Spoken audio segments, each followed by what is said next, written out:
Billions of dollars are quietly being pumped into a construction boom, not in the United States but in Israel.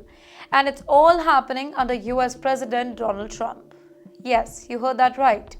The Trump administration is now overseeing a massive military expansion inside Israel, and it's not just about building a few bunkers. Here we are talking about brand new airbases, high-tech weapon storage sites, command system centers, and even a full-blown military headquarters, all being constructed by none other than US Army Corps of Engineers.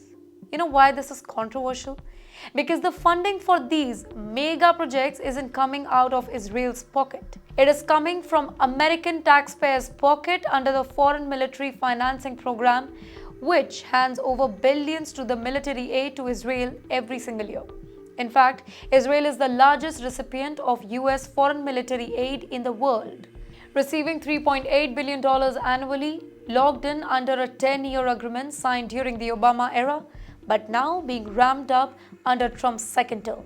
Now, this sudden surge in construction comes at a highly sensitive time. Israel is still locked in a brutal fight with Hamas in Gaza. Over 57,000 Palestinians have been reportedly killed. Many of them are women and children. The US has faced a mounting international criticism, though, for continuing to arm Israel during this crisis. In fact, protests are growing across American universities, city councils, and even inside Congress, demanding a halt to weapons sale and financial aid to Israel until the war stops.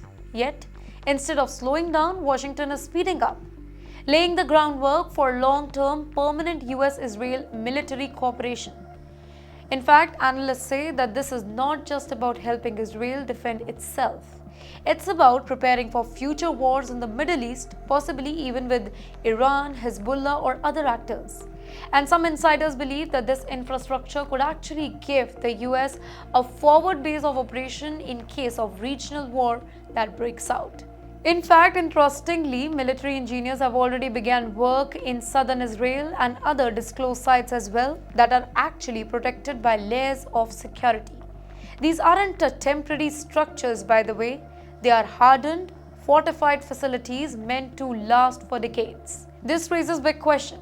Why is the US doubling down on Israel's military might while global pressure builds to pursue peace? Is this about defending an ally, or is it about preparing for the next big war in the region? Well, this is no ordinary construction project. This is a strategic power play, and it's happening right under the radar, funded by none other than American president, built in Israel, and ready for whatever comes next.